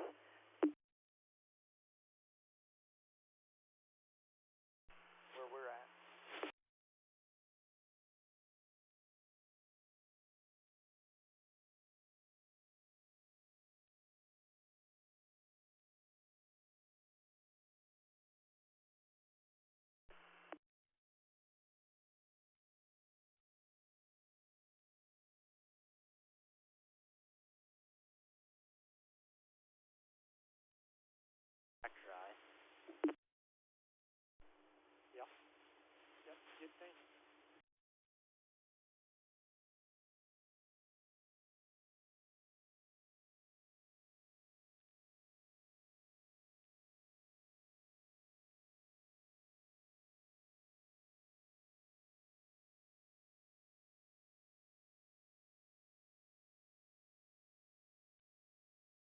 Now, anything?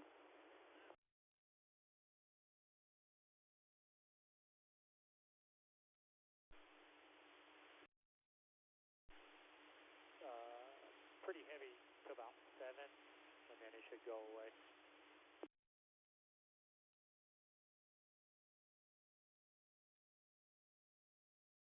Out there.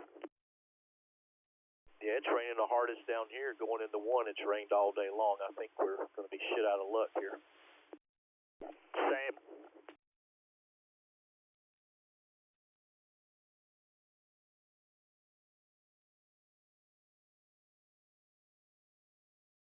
It's actually like raining down here now, so I don't know what they're doing here. Pulling the jet dryer. Pulling the jet dryers out now. We'll see.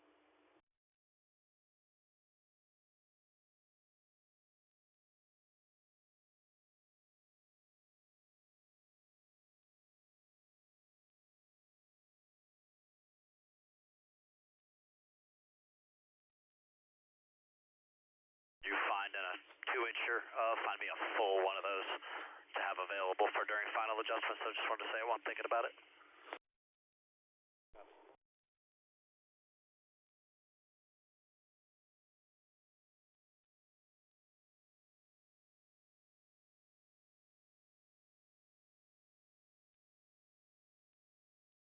But, I mean, I'd say we're really close here.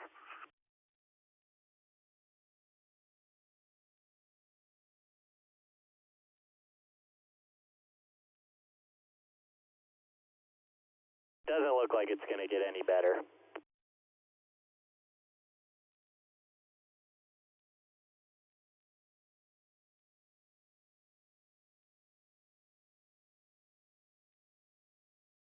Here, once you guys get this car cover on.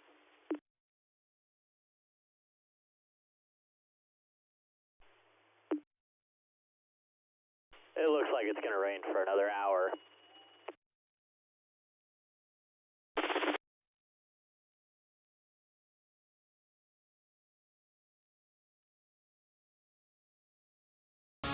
Trucks remaining.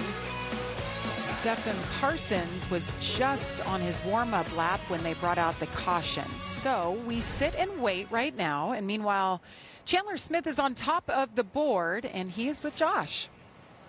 Yeah, and this gives Chandler plenty of time to think about that practice session. So how did you feel by the end of the run about where the truck started and where you guys got to in terms of what y'all have for tonight?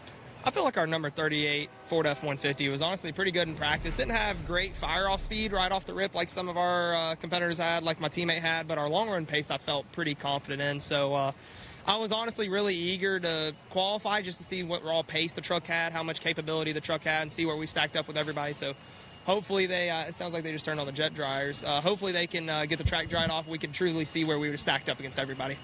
Best finish is 7th here, never worse than 15th. What makes Nashville challenging, and what do you like about it?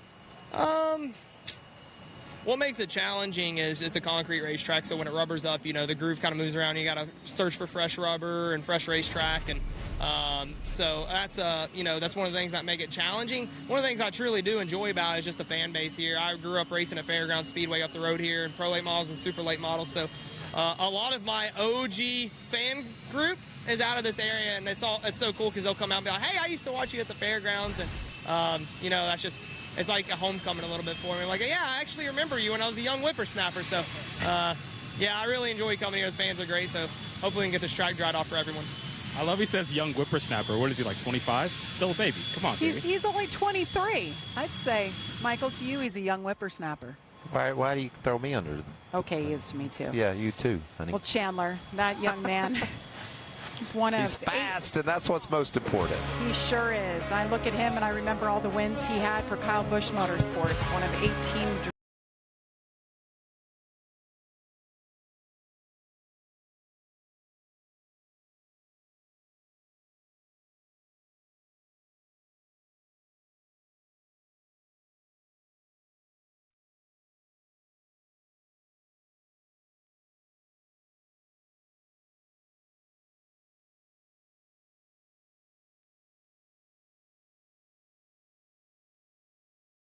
And the red line is supposed to go here.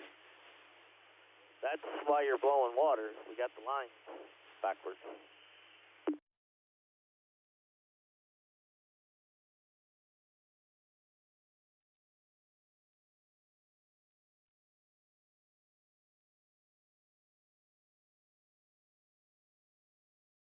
Car cover.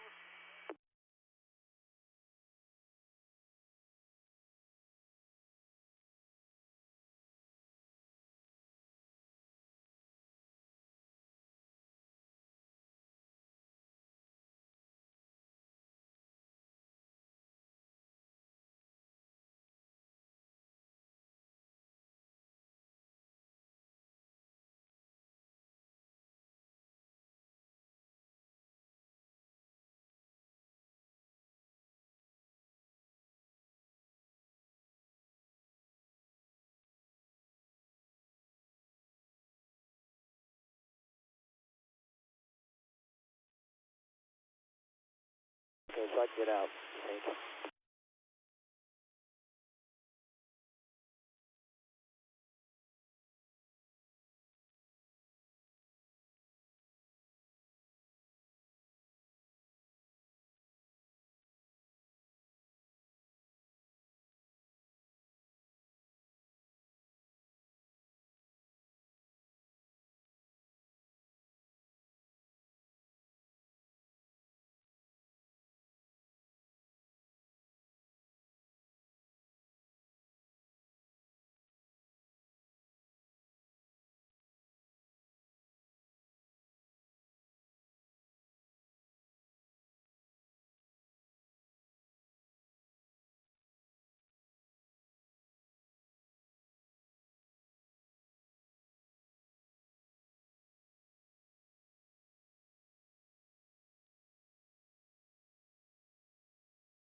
qualifying.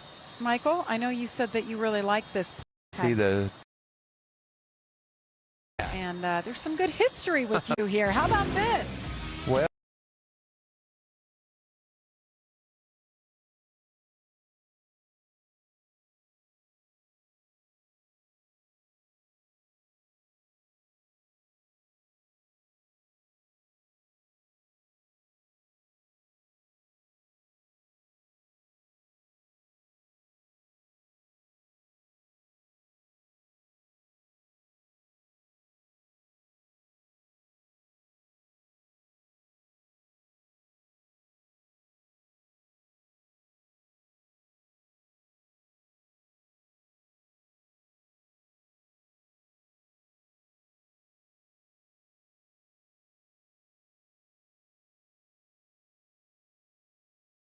it's funny because it was a Snickers helmet, and Kyle wrote on the windshield or on the visor, "Put it on the shelf, Mike. Don't eat it.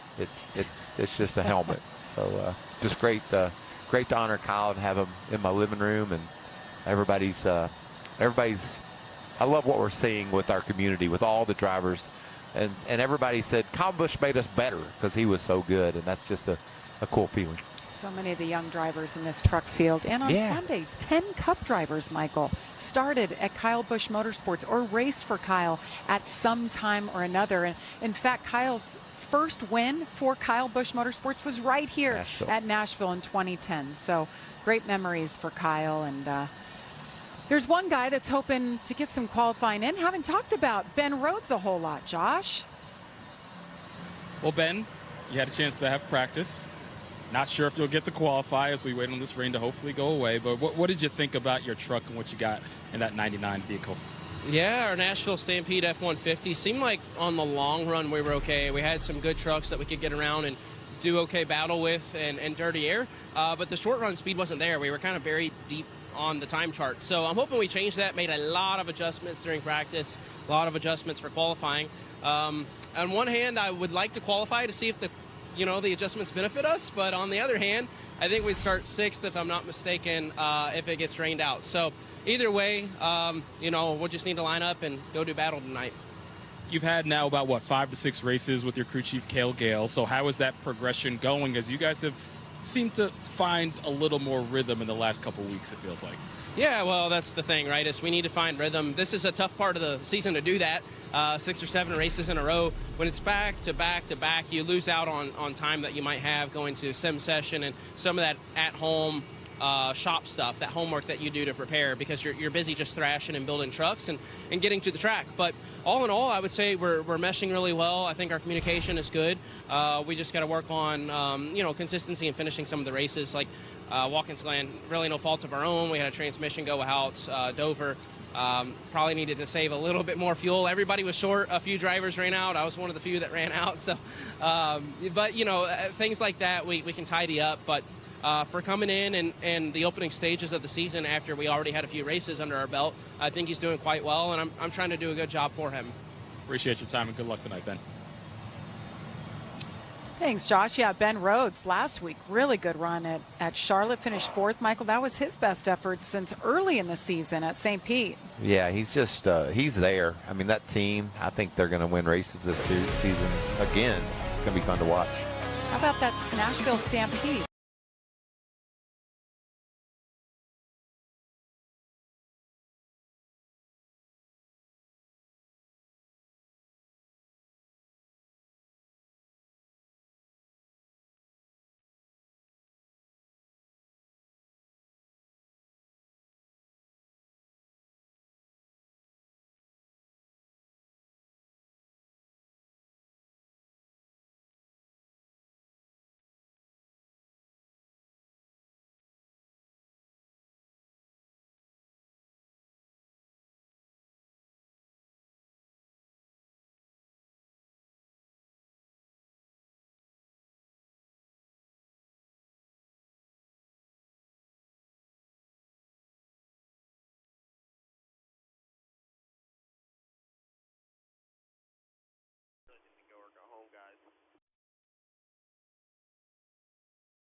just mentioned it, Michael.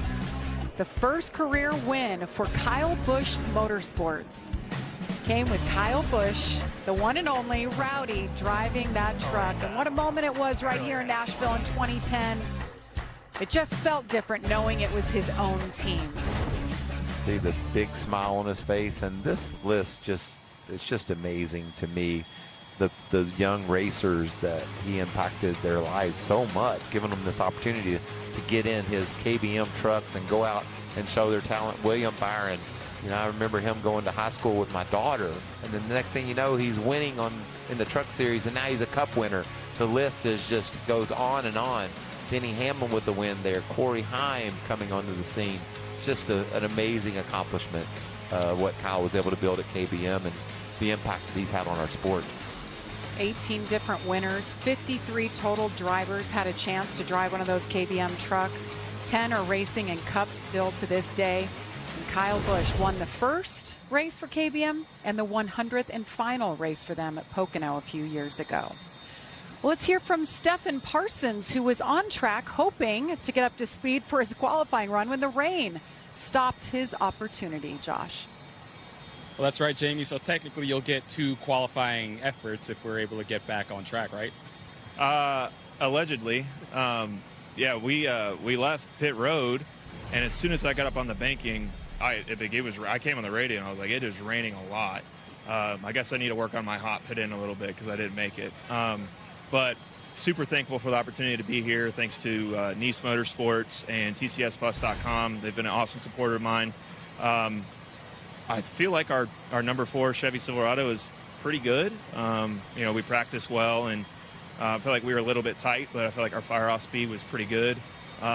It's cool to be here with Nice and racing here at Nashville. It's a little bit of a change from my day job now, but hopefully the weather can hold off, and we can have a good run for our TCS bus number 4. You talk about your day job being a spotter. Well, your spotter today is your driver of the Cup Series, Connor Zillich. So you had him on the roof during practice. How do you feel he's doing so far? He's doing good. There was one time he said, "You're clear." Wait, never mind. And I chuckled a little bit. But no, it's really cool that Connor, wanted the spot for this race. Obviously, as we're building our relationship on the Cup side with the number 88 Trackhouse team, I feel like we're making gains on that side, and hopefully, us getting to work together in this manner kind of helps us be even more in sync on Sunday. So I think he's more nervous to spot than he is actually to race on Sunday. But it's super cool, and I'm thankful to everybody at Trackhouse for allowing me to come here and still race some this year.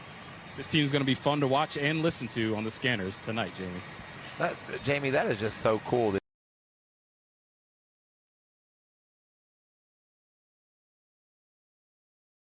Talking about me being in this truck is going to allow our relationship to continue to grow, with Connor seeing it from Stefan's angle, if you will, from up on the roof. So very important that those two are on the same page, and it's really cool that they're here tonight, and Connor's on the roof and Stefan's behind the wheel. This is fun stuff. That's where the spotters will be for tonight's race. Remember, we're coming up 8 Eastern for race number 11. We're just waiting out the rain to finish up this qualifying. Jesse Love's waiting.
Safety team, and they'll let them know if they think the track is dry enough to continue.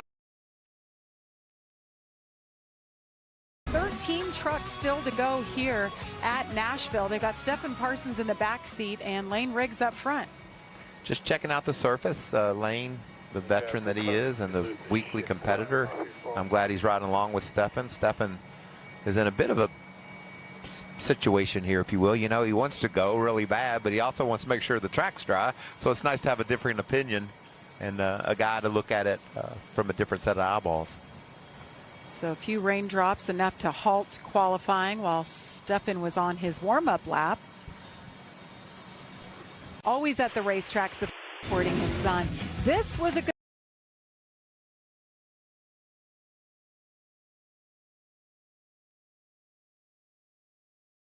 good place for him, Michael. Look at that. Celebrating in victory lane. 2001. How about that? That wasn't the only win he had here. Three-time winner for Scott Riggs. Look at Adam Alexander. He's got a head full of hair down there in victory lane. That was a long time ago. Great memories. Did that feel just like Lane and victory lane? I mean, they look so much alike, celebrating with Scott in his prime. And you said it, Scott's at the racetrack a lot. Just looks great, looks happy. Look at Scott. So much energy, just like his son.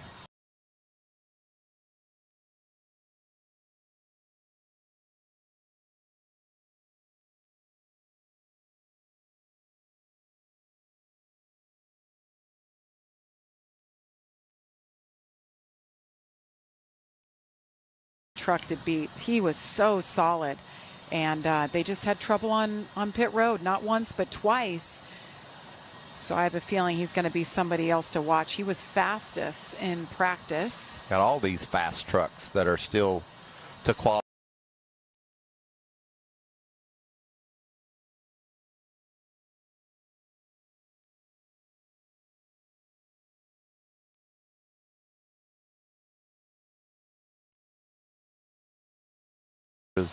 Continue to make laps around the Nashville Superspeedway.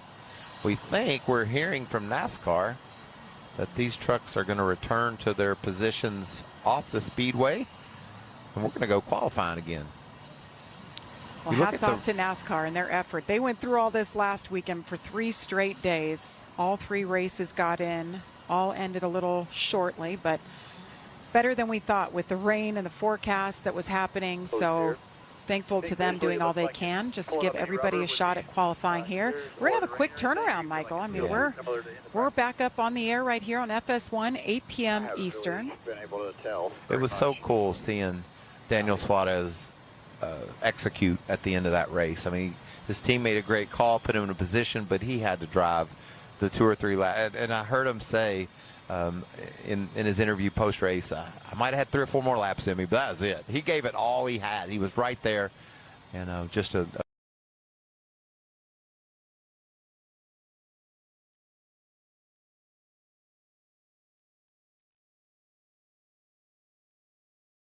what a special day, one that we won't forget. Yes.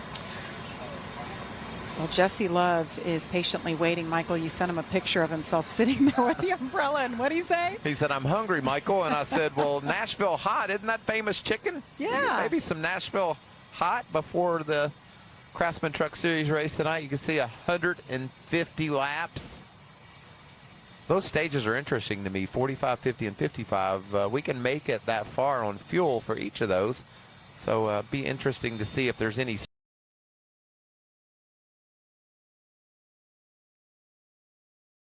strategy that gets scattered in. I like it. It's usually fast and furious at this place. It'll be over before we know it. It's so exciting. 3 wide, 4 wide on every restart. Let's hear from the man we keep talking about, Mr. Lane Riggs. What did he think of the track? Oh, Scott Riggs is here. Let's hear from Scott. Yeah, we're throwing a little curveball on you, Jamie. While Lane Riggs gets a chance to ride around the track and see if it's good enough to qualify, his father gets to watch. And I talked to Lane earlier, and he said you keep holding it over his head that you have 3 guitars for wins here, and he still doesn't have one. Well, he can play any one he wants to play with, that's for sure. Yeah, I have a lot of good success here at Nashville. It's one of my favorite places to come just because of the concrete and the grip that they have. And now with the way they spray the tracks too, it seems like it's going to put on a great show. Even in practice, you could see Lane talking about having to move up already where the rubber was starting to build up. So, man, I hope we get to qualify in. If we don't, it's okay. We still have a great starting position as well, but I think we got a good enough truck to make a shot at the pole. So it'd be great to see the 38 and 34 on the front row. That'd be pretty cool. But as far as the guitars go, yeah, some of my most proud trophies I have with the guitars, and maybe Lane can get his own. What do you think about the season that he's putting together? Now his second win, coming off that win at Charlotte, one on a road course, and continues to grow and progress as a racer. He does. He really keeps honing his skills. The entire team, you know, they all started as rookies 3 years ago, and so the entire team is just growing by leaps and bounds together. So with Dylan and Lane and Josh and Jonathan, everybody that really works together so well, they just keep making everything better. Just little small things that just make it a little bit better and a little bit clearer what you need and what you have to have. And being able to have a little bit of luck always helps. And those guys are putting it together and building great race trucks. And I think Lane is doing a good job of making sure he's giving good feedback to what the guys need, and they know what tweaks to make to get him what he needs. So it's exciting for me. I mean, I feel double blessed. Get a chance to do what I did and the things that I got to see and participate in. And now that I'm just a proud papa that gets to sit in the stands and watch him, man, it just makes you know that there's some upstairs that's really looking after you and has got a lot better picture of what our plan is in this place. No better feeling than that. Appreciate your time, Scott. Thanks for that, Josh. That's great to hear from Scott. We know he's here week in and week out, sitting in the stands watching his son. They sound exactly alike, yes, Michael. They certainly remind you of one another, and it's just so fun that he's able to experience this and watch his son do the things. And the thing that's great about Lane, he talked about giving feedback. We saw him fastest in practice, but yet he was just dissecting that truck. And he's had a great run this season, and just one of the two guys we put in, we've penciled them in for a championship for Caden Honeycutt and Lane Riggs. Who of these other races are going to be able to step up and join them? You see Lane just 11 points back to Caden Honeycutt. It's like last year all over again, just a different face in the 11 truck with Corey Heim. We saw a shot of Lane still in that safety truck. There are still a few raindrops. We are being told the session has been canceled. Too many raindrops to continue. So 13 drivers didn't get an opportunity to qualify. So we will go by the metric, which is just slightly different because we did get practice in. So you needed to have a fast lap if you were one of the drivers that were in jeopardy of not making the field, and practice plays into this. So the two truckers going home, Tony Breidinger in the 27, Jonathan Schaefer in the 69. So it'll be a 36 truck field for tonight at 8 o'clock. That's what a pole feels like. Smiles. And Lane Riggs, yeah, they say, we'll take it. That's right. That's what happens when you win a race. The metric lines you up, and you don't get a chance to qualify, but you will lead the field to green alongside Caden Honeycutt. Qualifying has been canceled twice prior. Riggs won both races, St. Pete and Charlotte. How about that little nugget from our stat boys? Somebody's going to run down and tell him that. Things are looking up. Listen here. We're in a good spot, and we don't even know it. I think Lane likes when there's rain in the area. So here is the starting lineup for tonight at Nashville Superspeedway. Lane Riggs, Caden Honeycutt. How about Jesse Love? Comes back first time in 3 years. Michael, he's starting on the second row. Gio Ruggiero, always fast right there. Christian Eckes, we know he likes this racetrack. Daniel Hemrick will round out the top 10. Stephen Parsons. It's going to be fun to watch Stephen get the race tonight, and Parker Retzlaff. Really looking forward to seeing Parker's effort, and Andres Perez in a backup truck trying to get it done. And then there's our buddy Ty Majeski, who's very fast and then has problems and very fast again. What will it be tonight? And you see Raja Cruz, last year's winner, back in row 13. Minnie Daniel Tyrell. Dye. There's many after that problem in practice. And Daniel Dye, you just want to be somewhere on that list. And if you're Daniel Dye, I'll take last, and I'm going to go run through this field and have a great night. He's in the field. That means he's got a chance. Well, we go from one rigs to the other rigs, and the man that is starting on pole tonight, Josh. Hardest earned pole all season long for you, man. I mean, how do you feel about the truck, though, overall? Yeah, I did do a mock qualifying run in practice, so I did run qualifying speed, but yeah, I'm not excited about this. Sure, I like starting on the front row, but it's a lot more gratifying when you earn a pole.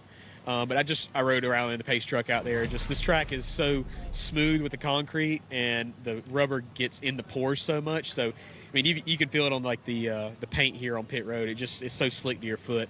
If it was a track like Charlotte or a Darlington where it had more porous surface for the water to go, I'd be okay with it. But just the track being so smooth on the surface, me nor Parsons felt comfortable with it. So, yeah, I'm excited for tonight. Loves travel stops. Ford Racing gave me a great F-150 here for practice. I felt really good with our speed and even our mock qualifying run speed. I was excited what we were going to run. Seeing after the track cooled down and everybody else picked up a lot. But, yeah, I'm excited for tonight. This has been a great track for me. Like I've said, for the past 2 years, I've had to look at Dad's 3 guitars all my life in our basement, and I want to get one of my own. So we got a great shot here tonight. Really proud of everybody at Front Row Motorsports. They brought a fast truck, and just hopefully we can keep it up front. Lane will lead the field to green later on tonight, Jamie. Looking forward to seeing what he can do. And again, we're coming up right here on FS1 tonight at 8 p.m. Eastern. What do you think, Michael? Obviously, he looked good, but who else do you like? I just got all warmed up. I mean, seeing these trucks on the concrete surface here at Nashville, and then already looking around for different grooves, running high, running low. I think, obviously, that guy and Caden Honeycutt, just like every week, are a couple of fellows you're going to have to be able to beat. But for some reason, I just got a really good feeling about Ty Majeski. Trip, Josh Sims. I'm Jamie Little. Joey Logano will be back with us for tonight's race. Amanda Busick will be on pit lane. Looking forward to that. Coming up next, it's Indy Next Practice from Detroit. We'll see you right here at 8 Eastern. 5 days ago, history came down to inches. Indy Next